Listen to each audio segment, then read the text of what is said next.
السلام عليكم، كي دايرين؟ لاباس عليكم؟ ترجى من الله تكونوا كاملين بخير وعلى خير وفي احسن الاحوال يا ربي. اليوم غادي نشارك معكم هاد الغديوه الزويونه اللي كتجي رائعه ومختلفه شويه. شوفوا لي هاد الدنجال هذا معمر بالبطاطس. انا غادي نكملو دابا جاني بنين بنين بنين بنين.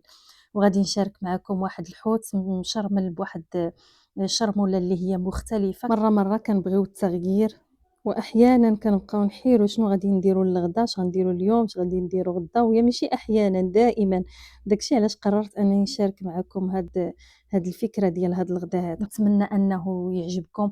وحتى هاد الفليفله هذه عامره كتجي حتى هي زوينه وبنينه، وفي نفس الوقت انه ماشي مكلف وسهل التحضير. ندوزو للمقادير وطريقه التحضير. عندنا الحوت. بالنسبة للحوت القياس اللي بغيتو كله، والقياس اللي غادي يدير نوعية ديال الحوت كذلك. كلشي الحوت كتجيبي هاد الشرمولة. الأهم هي الشرمولة. عندنا معلقة كبيرة ديال التحميرة، غتبان لكم بحال هكا لأنها صنع منزلي. عندنا معلقة صغيرة ديال البزار، معلقة صغيرة ديال الكمون، شوية ديال الكبار، جوج دروس ديال الثوم، معلقة كبيرة ديال القزبر يابس، شوية ديال الأزير، شويه ديال الحامض، شويه ديال الزيت.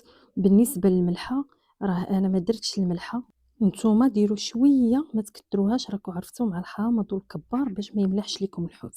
بالنسبه للطريقه غادي نحكوا دوك جوج فصوص ديال الثوم وغادي نضيفوا ليهم ديك العطريه كامله، وغادي نضيفوا شويه ديال الزيت وشويه ديال الحامض، وغادي نشرملوا الحوت ديالنا مزيان مزيان. غادي نفلحوه ضروري بالموس شويه باش تدخل لينا ليه ديك الشرموله مزيان. صافي غير كنساليو هذاك الطبيسي اللي كانت فيه العطريه، كنضيفوا ليه قياس نص كاس ديال الماء وشويه ديال الزيت، ونخويوه على جناب ماشي فوق الحوت. صافي كنشدوا واحد الكاغيط ديال الزبده بيض، كنغسلوه بالماء وكنغطيو به الحوت. كناخذ هنايا جوج دنجالات، شوفوا نتوما القياس طبعا اللي بغيتو. وبالنسبه كنقطعوهم طوال، وبالنسبه للقياس ما تخليهمش رقاق بزاف وما ديرهمش غلاظ باش نقدروا اننا نلويو فيهم ببطاطا. كنديروا ليهم شويه ديال الملحه، وكنديروا ليه شويه ديال الزيت، كندهنوا به الزيت. صافي غادي نديرو دابا في الفران، وفي الحين نيت غندير حتى الحوت يطيب باش نستغلوا الوقت، ما نضيعوش الوقت ديالنا. ندوزو دابا الفلفله معمره باش يوجد لينا كلشي في خطره. عندنا واحد جوج كركوبات ديال المطيشه محكوكين. الفلفله على حساب الاختيار، شوفوا واش بغيتوا الخضراء والحمراء ولا على حساب متوفر عندكم. عندنا كاس ديال الرز مسلوق او إبلي، أنا كان عندي متوفر إبلي درتو. بالنسبة إلى عندكم الرز تا هو راه كتجي بيه زوينة معروفة. وعندنا هنايا بصيلة مويان مشلضة، عندنا شوية ديال الزيت.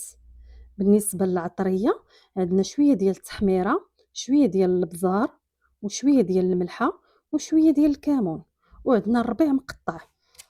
غادي ناخدو دابا واحد الطنجرة غادي نديرو فيها زويته، ونديرو فيها ديك البصلة باش نشحروها. غير كتشحر لينا كدبال كنضيفو ليها ديك مطيشه اللي حكينا ونخليوها طيب، غير كطيب لينا مزيان مزيان. صافي كناخدو واحد شويه ديال الكميه ديال هاد المطيشه والبصله وكندهنوها في المول.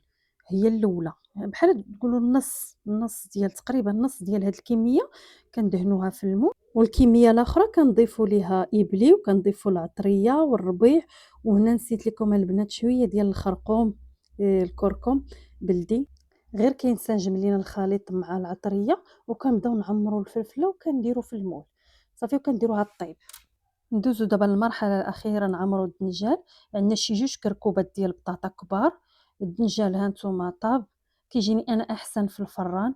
عندنا شويه ديال الربيع، عندنا بودر ديال الثوم، شويه ديال الكمون والملحه.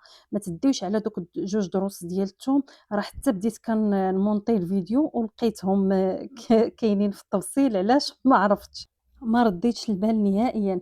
وعندنا ثلاثه القطع ديال جبن مثلث. صافي كنماكو بطاطا مزيان، كنضيفوا ليها الفرماج ونديرو الربيع والبودره ديال الثوم والكمون والملحه ونخلطو مزيان، ونبداو نعمرو في الدنجال.